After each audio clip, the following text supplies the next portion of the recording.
ತೈಲ ಸರಬರಾಜು ಏನಾದರೂ ನಿಂತು ಬಿಟ್ರೆ ಇಡೀ ಜಗತ್ತೇ ಕತ್ತಲಲ್ಲಿ ಮುಳುಗೋಗ್ಬಿಡುತ್ತೆ. ಇಡೀ ಜಗತ್ತು ತೈಲ ಬಿಕ್ಕಟ್ಟಿನಲ್ಲಿ ತಲೆ ಮೇಲೆ ಕೈ ಹೊತ್ತು ಕೂತ್ರೆ ಚೀನಾ ಮಾತ್ರ ಸದ್ದಿಲ್ಲದೆ ಮಹಾಕ್ರಾಂತಿ ಮಾಡೋದಕ್ಕೆ ಹೊರಟಿದೆ. $574 ಬಿಲಿಯನ್ ಖರ್ಚಾಗುತ್ತಂತೆ. ಪಾಕಿಸ್ತಾನದ ಒಟ್ಟು GDPಗಿಂತ ಇದು ಜಾಸ್ತಿ. ಪ್ರಜಾಪ್ರಭುತ್ವ ವರ್ಸಸ್ ಕಮ್ಯುನಿಸ್ಟ್.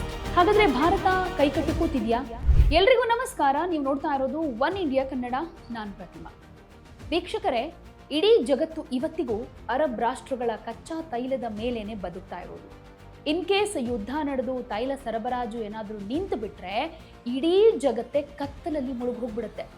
ಆದರೆ ಜಗತ್ತಿನ ಅತಿ ದೊಡ್ಡ ಕಚ್ಚಾ ತೈಲ ಆಮದುದಾರ ದೇಶವಾಗಿರೋ ಚೀನಾ ಈ ತೈಲದ ಮೇಲೆ ಅವಲಂಬನೆಯನ್ನ ಶಾಶ್ವತವಾಗಿ ಕೊನೆಗಾಣಿಸಬೇಕು ಅಂತ ಒಂದು ಮಾಸ್ಟರ್ ಪ್ಲಾನ್ ಅನ್ನ ಮಾಡಿದೆ. ಅದೇ 55 ಲಕ್ಷ ಕೋಟಿ ರೂಪಾಯಿ ವೆಚ್ಚದ ಸೂಪರ್ ಗ್ರಿಡ್ ಯೋಜನೆ. ಎಸ್, ಪಾಕಿಸ್ತಾನದ ಒಟ್ಟು GDPಗಿಂತ ಅಧಿಕ ಮೊತ್ತವನ್ನ ಚೀನಾ ಕೇವಲ ತನ್ನ ಎಲೆಕ್ಟ್ರಿಕ್ ಗ್ರಿಡ್ ಅಭಿವೃದ್ಧಿಪಡಿಸೋದಕ್ಕೇನೆ ಹಾಕ್ತಾ ಇದೆ.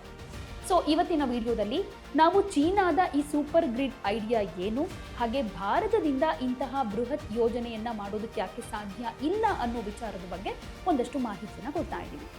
ಸೊ ಮೊದಲನೇದಾಗಿ ಚೀನಾಕ್ಕೆ ಇರುವಂತಹ ದೊಡ್ಡ ತಲೆನೋವು ಅಂತಂದ್ರೆ ಅದರ ಭೌಗೋಳಿಕ ರಚನೆ.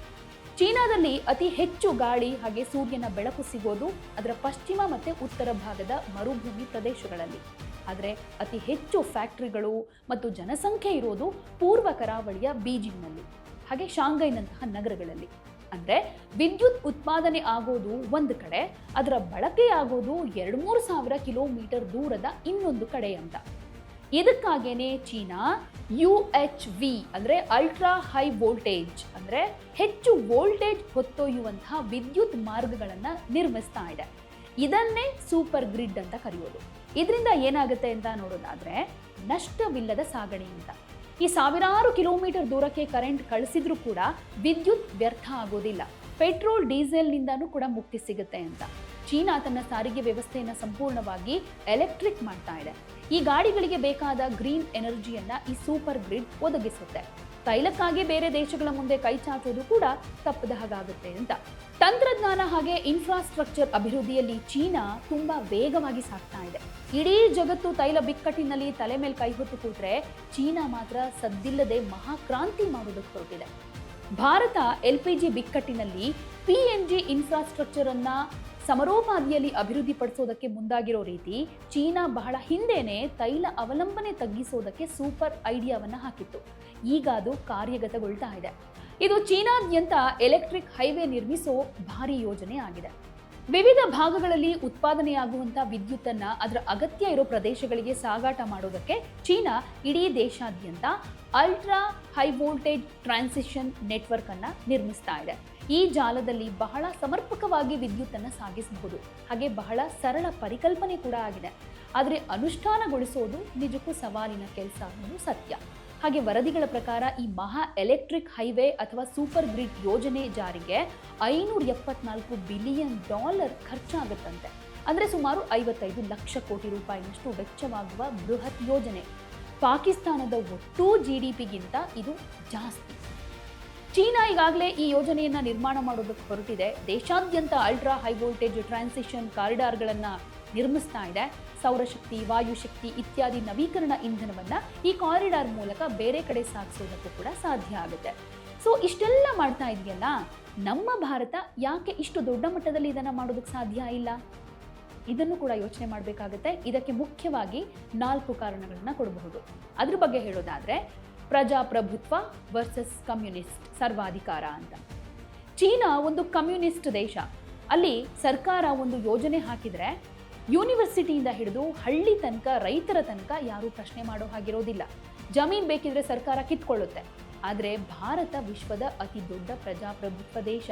ಇಲ್ಲಿ ಒಂದು ಸಣ್ಣ ಹೈವೇ ಮಾಡೋದಕ್ಕೆ ಹೋದ್ರೂ ಭೂಸ್ವಾಧೀನದ ವಿರುದ್ಧ ವರ್ಷಗಟ್ಟಲೆ ಕೋರ್ಟ್ ಕೇಸ್ ಹಾಗೆ ಪ್ರತಿಭಟನೆಗಳು ನಡೀತಾ ಇರುತ್ತೆ.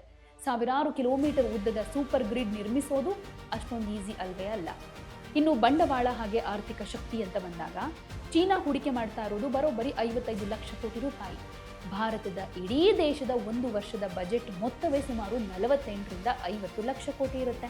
ಅಂದರೆ ನಮ್ಮ ಇಡೀ ದೇಶದ ಒಂದು ವರ್ಷದ ಖರ್ಚಿಗಿಂತ ಹೆಚ್ಚಿನ ಹಣವನ್ನ ಚೀನಾ ಕೇವಲ ಒಂದೇ ಒಂದು ಯೋಜನೆಗೆ ಸುರಿತಾ ಇದೆ. ಚೀನಾದ ಆರ್ಥಿಕತೆ ಅಂದರೆ ಆ GDP ನಮಗಿಂತ ಸುಮಾರು 5 ಪಟ್ಟು ದೊಡ್ಡದಾಗಿದೆ. ಹಾಗಾಗಿ ನಮ್ಮಲ್ಲಿ ಅಷ್ಟು ದೊಡ್ಡ ಬಂಡವಾಳ ಹೂಡೋದು ಸದ್ಯಕ್ಕಂತೂ ಅಸಾಧ್ಯ. ಇನ್ನು ಖಾಸಗಿ ವಲಯ ಹಾಗೆ ಸಬ್ಸಿಡಿ ಹೊರೆ ಅಂತ ಬಂದಾಗ ಭಾರತದಲ್ಲಿ ವಿದ್ಯುತ್ ವಿತರಣಾ ಸಂಸ್ಥೆಗಳು ಈಗಾಗಲೇ ತೀವ್ರ ನಷ್ಟದಲ್ಲಿದೆ.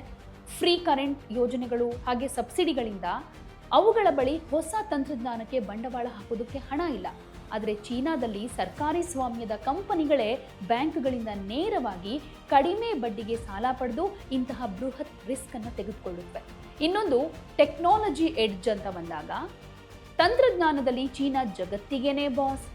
ಈ ಕ್ಷೇತ್ರದಲ್ಲಿ ಅತಿ ಹೆಚ್ಚು ಪೇಟೆಂಟ್ಗಳು ಚೀನಾ ಬಳಿಯೇ ಇದೆ. ಭಾರತ ಇನ್ನೂ ಸೋಲಾರ್ ಪ್ಯಾನಲ್ಗಳು ಹಾಗೆ ಸೆಮಿ ಕಂಡಕ್ಟರ್ಗಳಿಗಾಗಿ ಬೇರೆ ದೇಶಗಳ ಮೇಲೇನೆ ಹೆಚ್ಚು ಡಿಪೆಂಡ್ ಆಗ್ತಾ ಇದೆ. ಹೀಗಿರುವಾಗ ಭಾರತಕ್ಕೆ ಅಷ್ಟೊಂದು ಈಸಿ ಅನ್ನೋದು ಅಲ್ವೇ ಅಲ್ಲ. ಹಾಗಾದರೆ ಭಾರತ ಕೈಕಟ್ಟಿ ಕೂತಿದೆಯಾ? ಖಂಡಿತ ಇಲ್ಲ. ಚೀನಾದಷ್ಟು ಹಣ ನಮ್ಮಲ್ಲಿ ಇಲ್ಲದೆ ಇರಬಹುದು, ಆದರೆ ಭಾರತ ತನ್ನದೇ ಆದ ವಿಶಿಷ್ಟ ದಾರಿಯಲ್ಲಿ ಸಾಗ್ತಾ ಇದೆ. ಭಾರತ ಈಗಾಗಲೇ ಒನ್ ಸನ್ ಒನ್ ವರ್ಲ್ಡ್ ಒನ್ ಗ್ರಿಡ್ ಪರಿಕಲ್ಪನೆಯನ್ನು ಜಗತ್ತಿಗೆ ಕೊಟ್ಟಿದೆ. ಭಾರತದ ಪವರ್ ಗ್ರಿಡ್ ಕಾರ್ಪೊರೇಷನ್ ಕೂಡ ಅತ್ಯುತ್ತಮವಾಗಿ ಕೆಲಸ ಮಾಡ್ತಾ ಇದೆ. ನಾವು ಹಂತ ಹಂತವಾಗಿ ನವೀಕರಿಸಬಹುದಾದ ಇಂಧನವನ್ನು ಹೆಚ್ಚಿಸ್ತಾ ಇದ್ದೀವಿ. ಸೊ ಕೊನೆದಾಗಿ ಏನು ಹೇಳಬೇಕಂದ್ರೆ, ಚೀನಾದ ಈ ಸೂಪರ್ ಗ್ರಿಡ್ ಕೇವಲ ಇಂಧನ ಭದ್ರತೆ ಮಾತ್ರ ಅಲ್ಲ, ಅದು Jio political master stroke. Bharat ತನ್ನ ಪ್ರಜಾಪ್ರಭುತ್ವದ ಮೌಲ್ಯಗಳನ್ನು ಬಿಟ್ಕೊಡದೆ ತನ್ನದೇ ಆದ ವೇಗದಲ್ಲಿ ಇಂಧನ ಸ್ವಾವಲಂಬನೆಯನ್ನು ಸಾಧಿಸಬೇಕಾಗಿದೆ. ಸೊ ಇದ್ರ ಬಗ್ಗೆ ನಿಮ್ಮ ಅಭಿಪ್ರಾಯ ಏನು ಅನ್ನೋದನ್ನ ಕಾಮೆಂಟ್ ಮೂಲಕ ತಿಳಿಸಿ. ಯಾವುದೇ ಸುದ್ದಿಯ ಅಪ್ಡೇಟ್ ಅನ್ನ ಮಿಸ್ ಮಾಡ್ಕೊಳ್ಬಾರ್ದು ಅಂದ್ರೆ ಈಗ್ಲೇ ಒನ್ ಇಂಡಿಯಾವನ್ನ ಸಬ್ಸ್ಕ್ರೈಬ್ ಮಾಡಿ. ನಿಮಗೆ ಬೇಕಾದ ಭಾಷೆಯಲ್ಲಿ ಎಲ್ಲಾ ಸುದ್ದಿ ತಿಳಿಬೇಕು ಅಂದ್ರೆ ಒನ್ ಇಂಡಿಯಾ ಆಪ್ ಅನ್ನ ಡೌನ್ಲೋಡ್ ಮಾಡ್ಕೊಳ್ಳಿ.